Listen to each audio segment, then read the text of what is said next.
CEAP, Centro Espírita Altivo Panfiro. Uma casa de amor. Boa noite. Boa noite aos nossos ouvintes. Que Jesus abençoe a nossa noite de estudos. Iniciamos o trabalho de estudos em torno do Evangelho.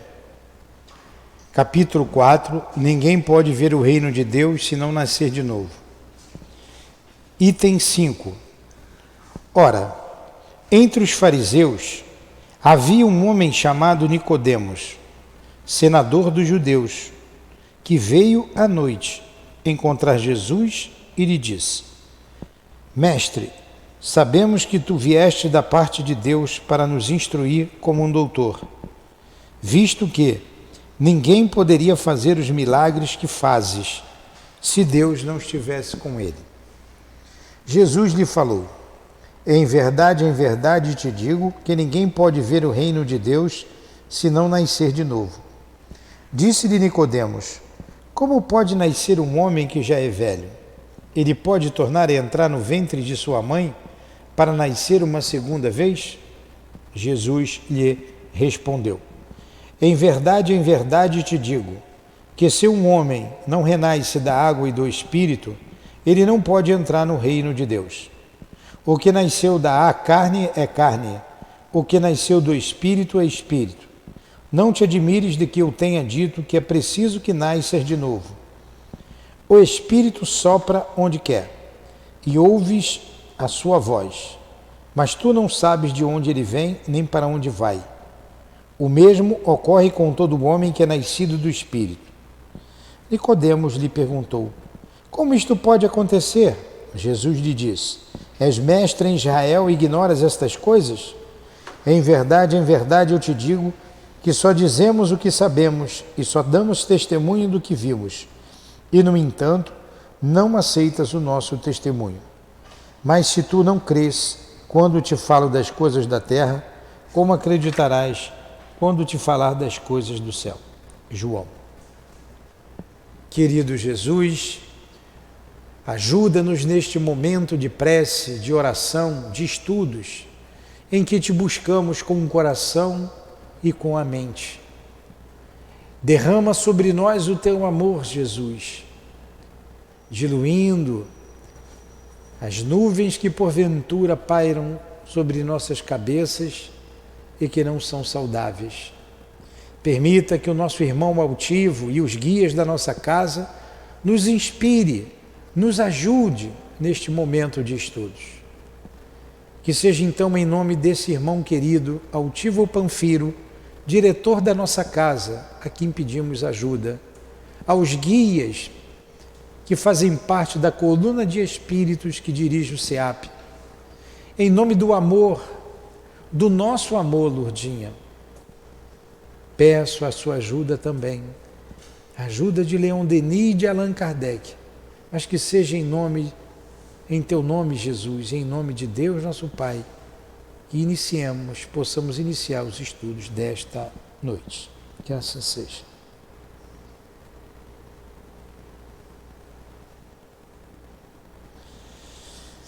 Vamos lá. Semana passada, ainda não...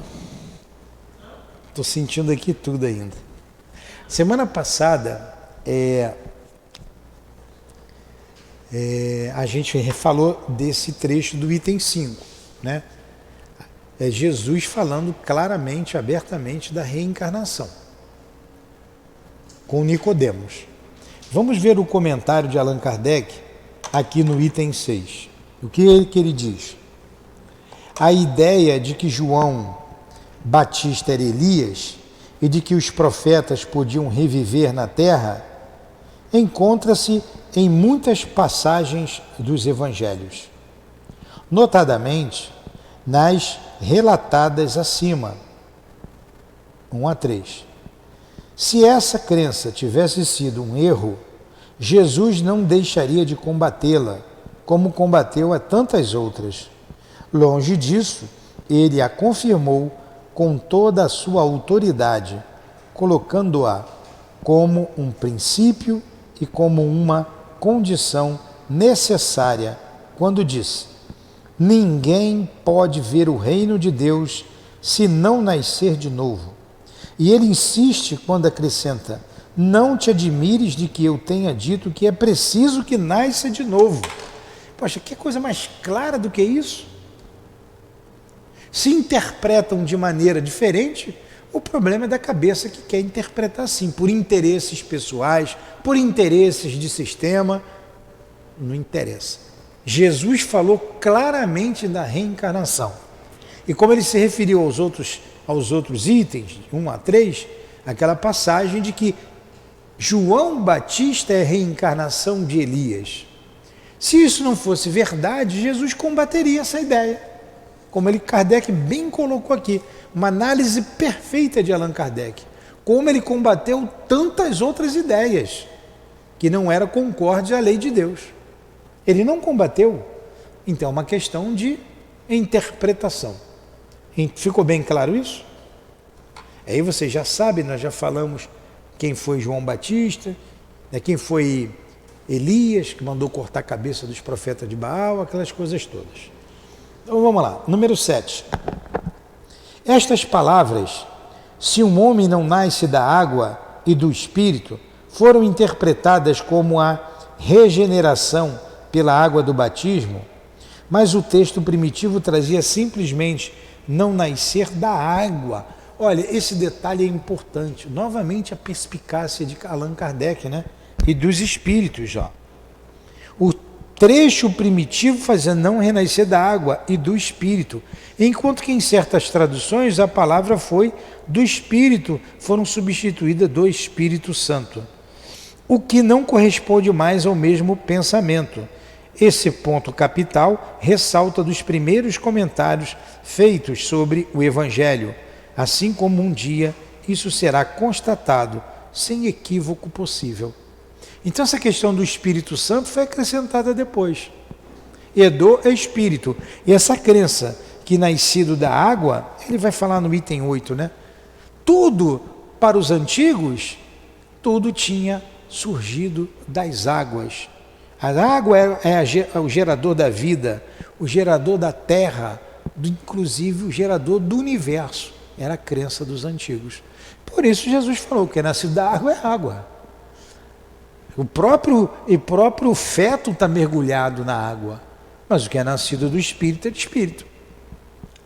Para se compreender o verdadeiro sentido dessas palavras, é igualmente necessário prestar-se atenção ao significado da palavra água, que ali não foi empregado na sua acepção própria. Os conhecimentos dos antigos sobre as ciências físicas eram muito imperfeitos. Eles acreditavam que a terra havia saído das águas, isso porque consideravam a água como elemento gerador absoluto. É assim que na Gênese está escrito: o Espírito de Deus parava sobre as águas, flutuava sobre a superfície das águas, que o firmamento seja feito no meio das águas. O firmamento onde vai dar o universo. Que as águas que estão sob o céu se reúnam em um único lugar e que o elemento árido apareça.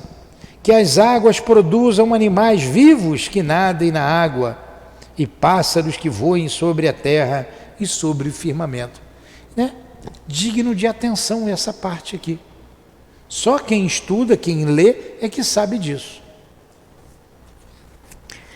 A doutrina espírita, ela tem uma característica de ser clara, esclarecedora. Segundo essa crença, a água havia se tornado o símbolo da natureza material, assim como o espírito era o da natureza inteligente. Estas palavras, olha aí de novo, segundo essa crença, a água havia se tornado o símbolo da natureza material. Tudo que se originou em termos de matéria vinha das águas, assim como o espírito era de natureza inteligente. Estas palavras, 2 pontos.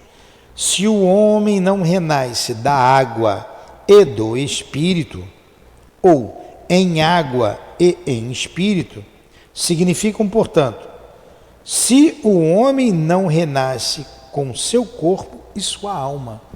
É isso que ele está querendo dizer. Se o homem não renasce com seu corpo, que a origem sempre é água, tudo quanto é material vem da água, e seu espírito, que é o ser inteligente. É nesse sentido que no princípio elas foram compreendidas. Essa interpretação, aliás, é justificada por estas outras palavras. O que nasceu da carne é carne, o que nasceu do espírito é espírito. Jesus faz aqui uma distinção incontestável entre o espírito e o corpo.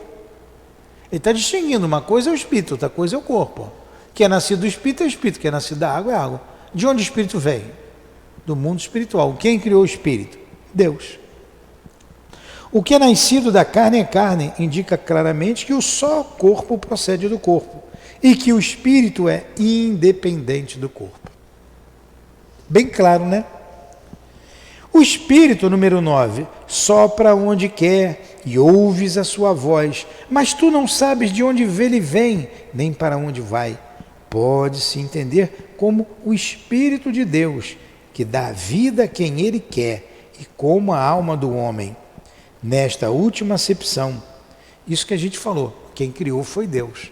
Nesta última acepção, tu não sabes de onde ele vem, nem para onde vai. Significa que não se conhece o que espírito foi, nem o que ele será. Quem é esse espíritozinho que está na sua barriga aí? Ó? Sabe de onde ele veio? Mas certinho, no mundo espiritual é muito vago. Sabe para onde ele vai?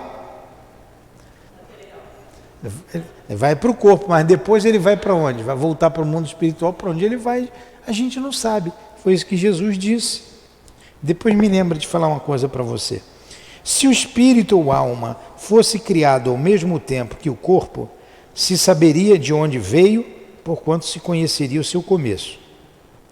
De qualquer forma, esta passagem é a consagração do princípio da pré-existência da alma e, por consequência, da pluralidade das existências. Então, aqui também está inserido a pré-existência da alma, além da reencarnação. Se fosse criado no momento da concepção, a alma, se ela fosse criada junto com o corpo, a gente saberia de onde ela veio. Ó. Ela veio dali. Ó. Ela veio dali, no momento do nascimento. Ali surgiu a alma. Mas não é. Por isso que não se sabe de onde vem. Entenderam agora? Entendeu, Maiara? Essa cara aí de que está com uma interrogação na testa. Não, porque justamente o senhor falou, quando eu nasci, o doutor Erma falou para minha mãe, que eu era um espírito muito velho.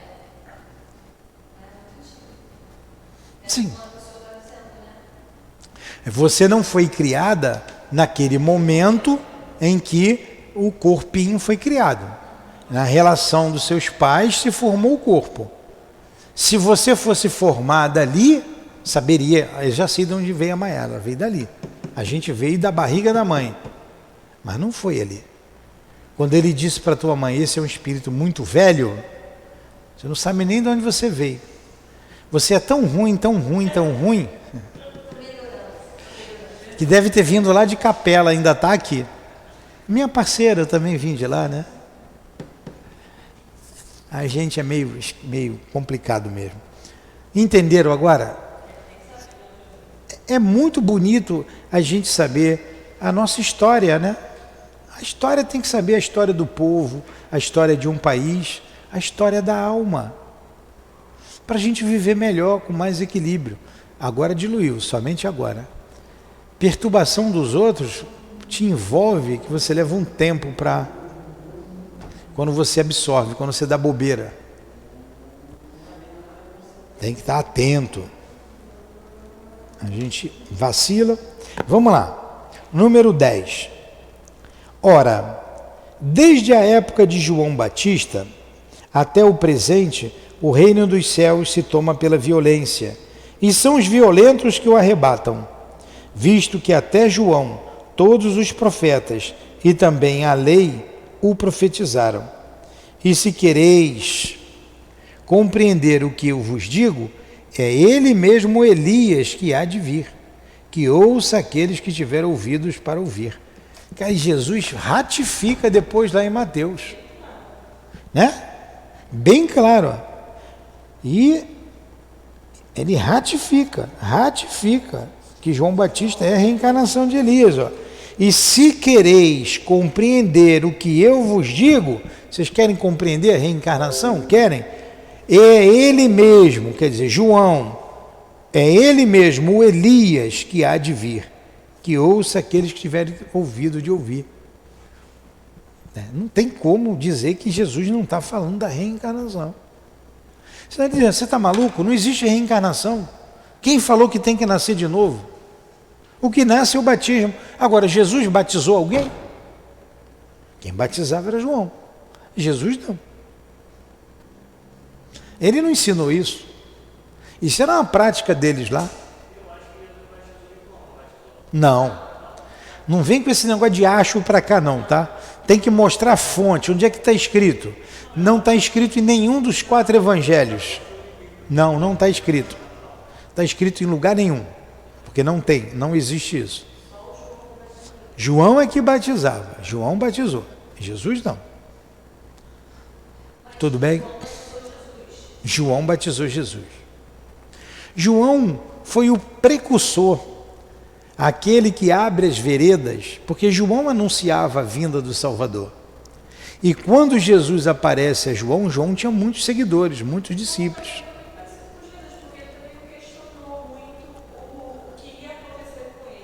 Não questionou. Era um médium. E como que João se referia? Aquele que há de vir, eu não sou digno de desamarrar as suas sandálias.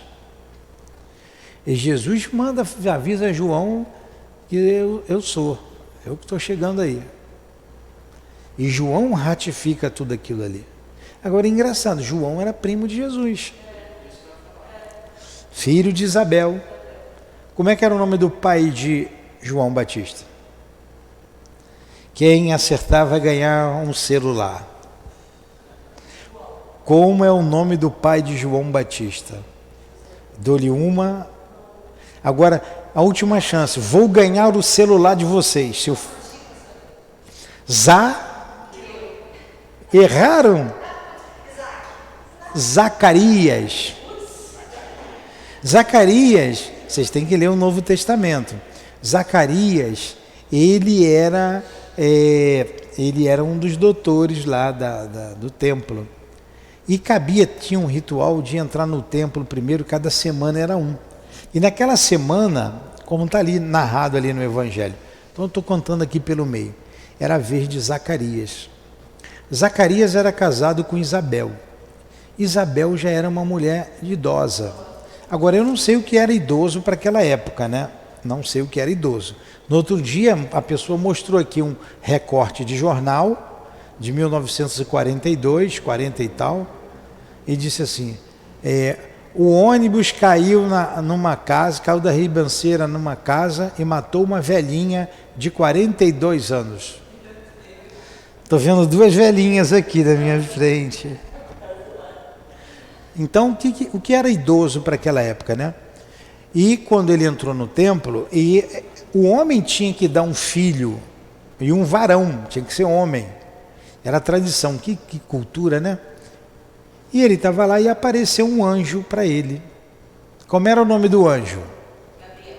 Ah, mas eu não ofereci o celular. O anjo Gabriel. E o anjo disse assim para Zacarias, está aqui um momento de descontração, né? Sua mulher Isabel vai ficar grávida e vai dar à luz a um menino. E João, mas como? Ela já tem idade, ela não tem condições de ficar grávida. Você está duvidando? Então você vai sair daqui e vai ficar mudo. E você vai botar o nome dele de João. Você vai ficar mudo até o dia que o menino nascer, der à luz. Até o dia que a tua mulher der à luz. No dia que tua mulher der à luz, aí você vai voltar a falar. Aí quando ele sai lá do templo, ele sai mudo, espantado. Todo mundo ficou olhando para ele, sabia que tinha acontecido alguma coisa, mas ele não falou. Aí ela dá a luz, e na hora de dar o nome à criança, aí já vai falar batizar, na hora de dar o nome à criança, ele não falava, e todo mundo esperava que ia ser o nome do pai, Zacarias, que era a tradição. Vamos dar o nome de Zacarias. E ele escreveu numa tabuinha, escrevia em tábua, né? Tabuinha. Como vai ser o nome? Ele não falava, ele foi escrever, escreveu João. Aí todo mundo ficou admirado. João. Aí ele passou a falar. O João é aquele que se cingia com pele de carneiro. Cingir é passar um cinto, né? Passar na cintura. Pele de carneiro, e se alimentava de mel silvestre e gafanhotos no deserto. A linguagem, né? A linguagem. Certamente ele ia meditar.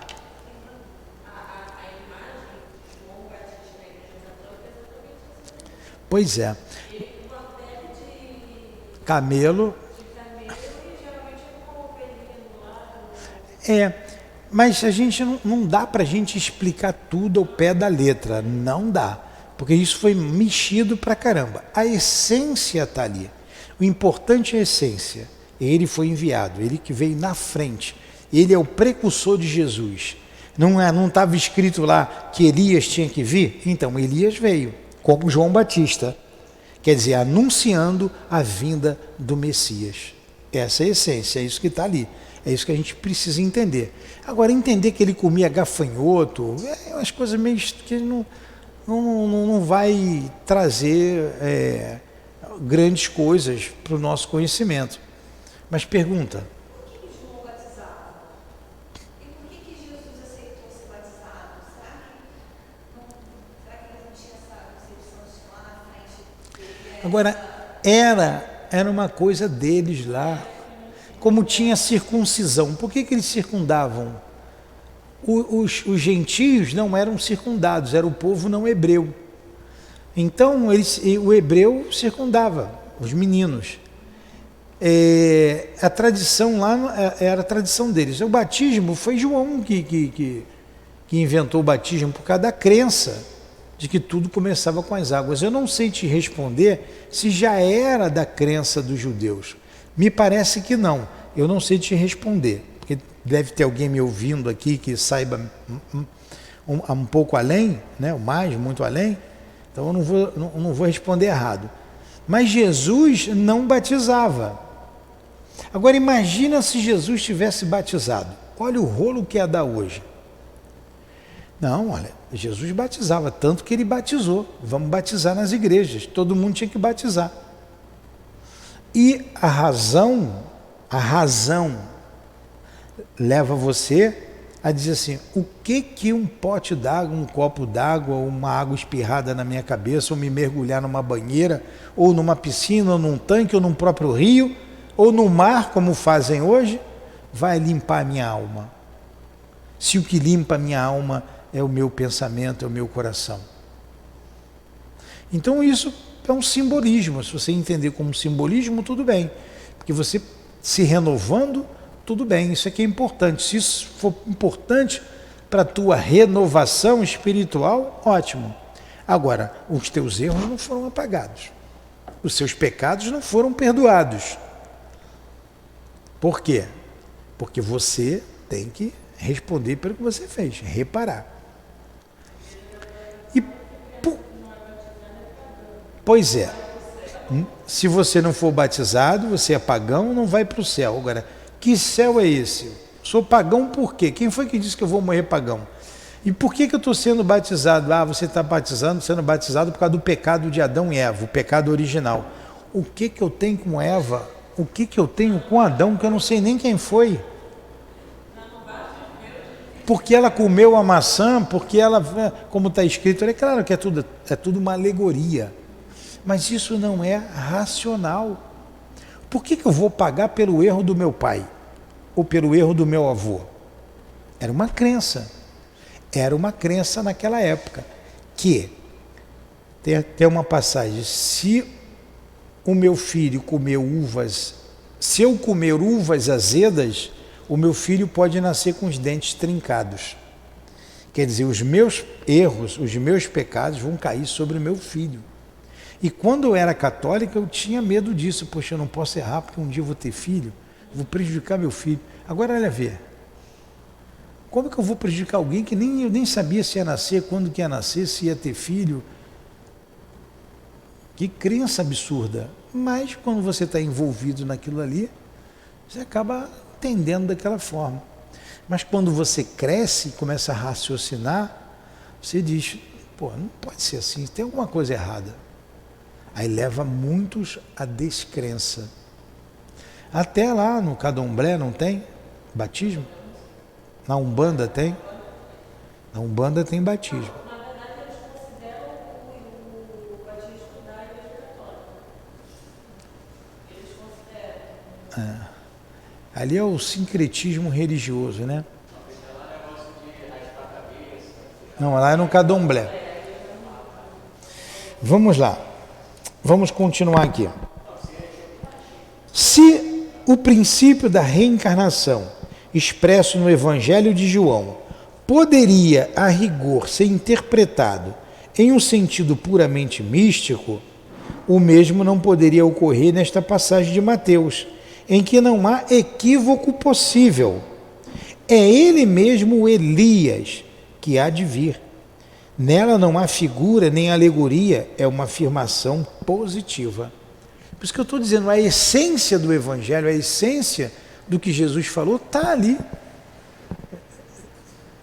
Tiraram algumas coisas, tem interpolações, o que acrescenta-se alguma coisa, mexeram daqui e dali, algumas traduções, mas a essência está ali. Ela não se perdeu.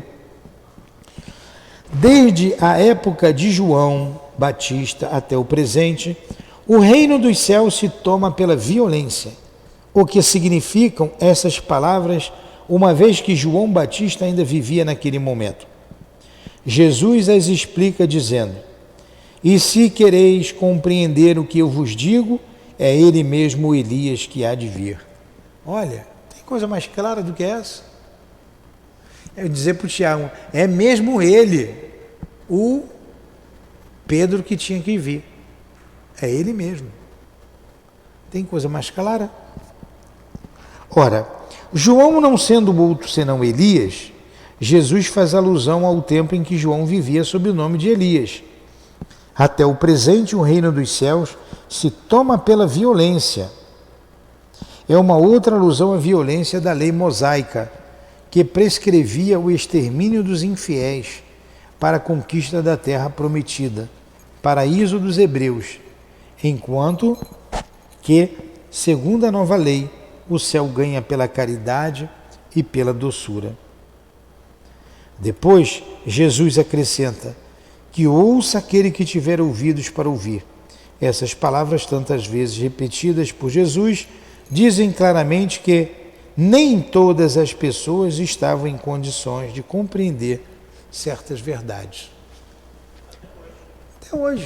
Até hoje, nem todo mundo pode compreender certas coisas. E aquela questão da violência, naquela época tudo era resolvido mesmo com violência.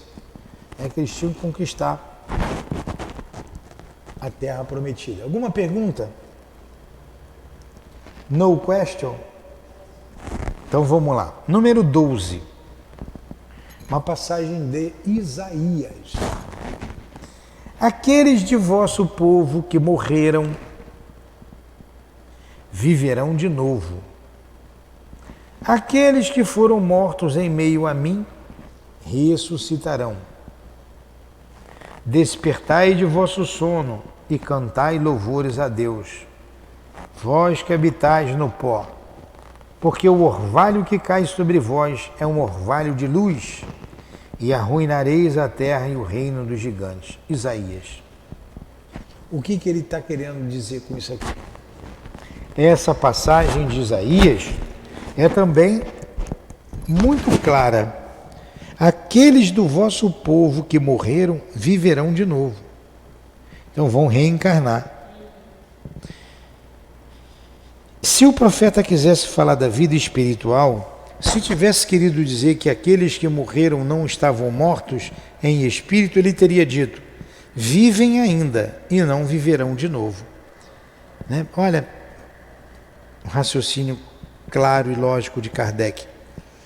No sentido espiritual, essas palavras seriam um contrassenso, pois que aplicariam uma interrupção da vida da alma.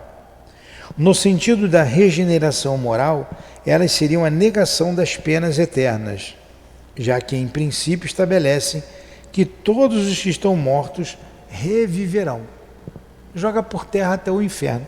Agora você vê que o texto, ele tem mais coisas, que fica difícil para a gente interpretar. Mas o que Kardec destacou aqui no texto? Aqueles de vosso povo que morreram, viverão de novo. Essa é a parte que ele está falando da reencarnação. Mais nada. Despertai de vosso sono, cantai louvores a Deus que habitais no pó. Porque o orvalho que cai sobre vós é um orvalho de luz, e arruinareis a terra e o reino dos gigantes. Aí tem que saber o significado dessas palavras aqui, né, que eu também não sei explicar, mas a essência aqui é que ele está falando que vai nascer de novo, virão de novo. Então ele está falando da vida, do retorno à vida material, e não viver em espírito. Senão ele faria, ainda vive, né? Ele não está falando da vida espiritual. 14. Uma outra passagem. Mas quando, uma outra tradução, né? Quando o homem morreu uma vez e seu corpo separado do seu espírito foi consumido, em que é que ele se transforma? O homem, estando morto uma vez, poderia reviver de novo? Aqui ele faz uma interrogação. Nesta guerra em que me encontro todos os dias da minha vida, espero que chegue a minha transformação. Aqui é Jó, uma tradução. A mesma passagem de Jó na tradução protestante. Vamos lá. Quando o homem morre, perde toda a sua força, expira. Depois, onde ele está? Tudo falando da vida futura, né? Como os antigos falavam. Se o homem morre, reviverá? Esperarei todos os dias do meu combate, até que me chegue alguma transformação. Essa tradução aí, ele está em dúvida também. Vamos ver a tradução agora da igreja, a mesma passagem da igreja grega. Quando o homem morreu, vive sempre. Terminando os dias da minha existência terrestre, esperarei, porquanto a ela voltarei de novo. Está bem claro aqui. Olha a questão da tradução. Aí cada um vai traduzindo de acordo com o seu. Porque foi do grego. Isso aqui não, isso aqui primeiro foi escrito em hebraico. Aí tem a tradução, as Septuaginta, são os 72 anciões, 70 anciões. Traduzem do hebraico para o grego. Do grego para o latim, que é a Vulgata Latina. E do latim para as diversas línguas. Então, como foi mexido isso daqui? Isso aqui é uma tradução em português, ó. Uma tradução de Luiz Isaac, uma outra tradução protestante, de Osterwald, e uma outra tradução da igreja grega. 3 traduções diferentes. 3 traduções, mas só na última ele fala... Bem claramente. Mas quando você pega o Novo Testamento, isso está claro no Novo Testamento. Tenho certeza que se você falasse hebraico e fosse lá na história do povo hebreu, que é o Antigo Testamento, você ia entender como reencarnação. Muda, você vê traduções tendenciosas.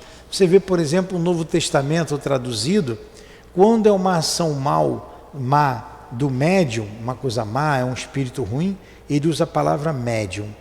Quando é uma coisa boa, elevada, que vem o Espírito Santo, ele usa profeta. Tem tradução protestante assim.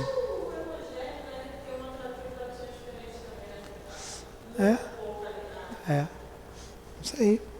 Muda, a própria tradução da FEB é uma, a tradução do Leon Denis que a gente está seguindo aqui é outra, a tradução da FESP, O sentido é o mesmo, mas muda algumas palavras. Então, de uma língua para outra, mexe muito. Mexe muito. Né? Question. Aí eu vou ler isso aqui para a gente dar uma paradinha. E a gente para aqui. O princípio da pluralidade das existências está claramente expresso nessas 3 versões. Nas 3 está falando da pluralidade das existências, mas na última está mais claro, né? Não se pode supor que Jó tenha querido falar da regeneração pela água do batismo. Certamente ele não conhecia.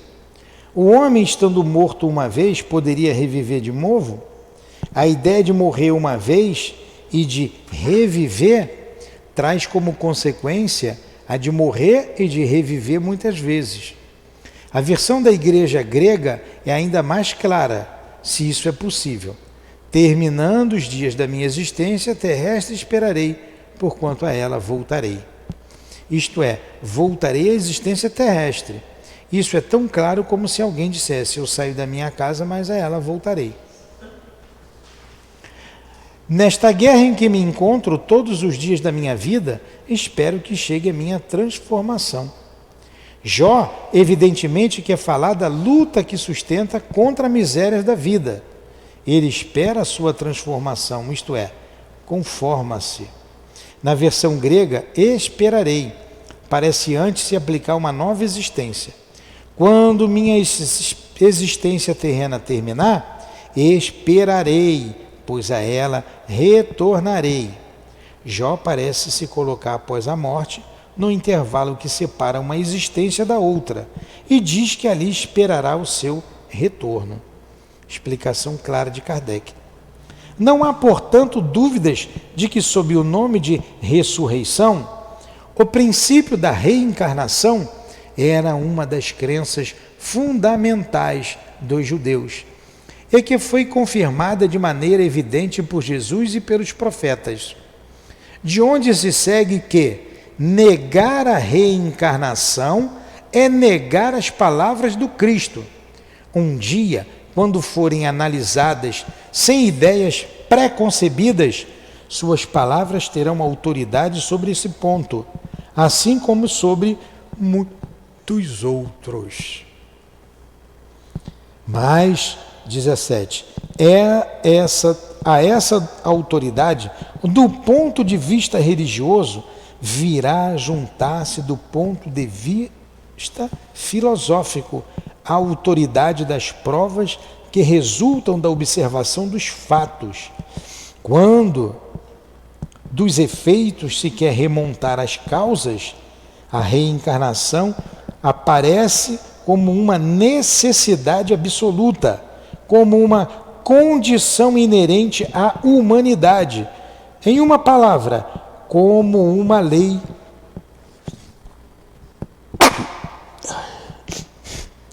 Desculpem. Como uma lei da natureza, ela se revela por seus resultados, de uma forma, por assim dizer, material. Como um motor oculto se revela pelo movimento que produz.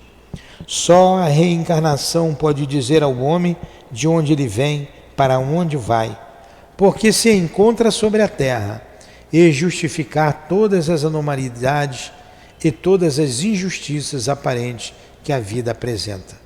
Sem o princípio da preexistência da alma e da pluralidade das existências, a maioria das máximas do Evangelho são incompreensíveis. Esse é o motivo por que elas têm recebido interpretações tão contraditórias. Esse princípio é a chave que lhes deve restituir o verdadeiro sentido. Ficou bem claro, né? Aqui falar da reencarnação. E foi bom, né? Fechou o estudo anterior sobre o drama da obsessão que nós estudamos aqui. A moça falando ali.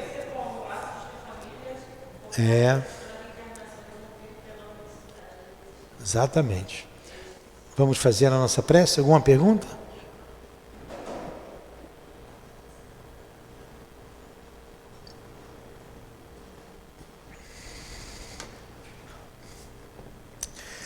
Jesus, obrigado por nos atender. Obrigado pela vibração de amor, de luz que sentimos aqui. Acompanha-nos, Senhor, de volta aos nossos lares.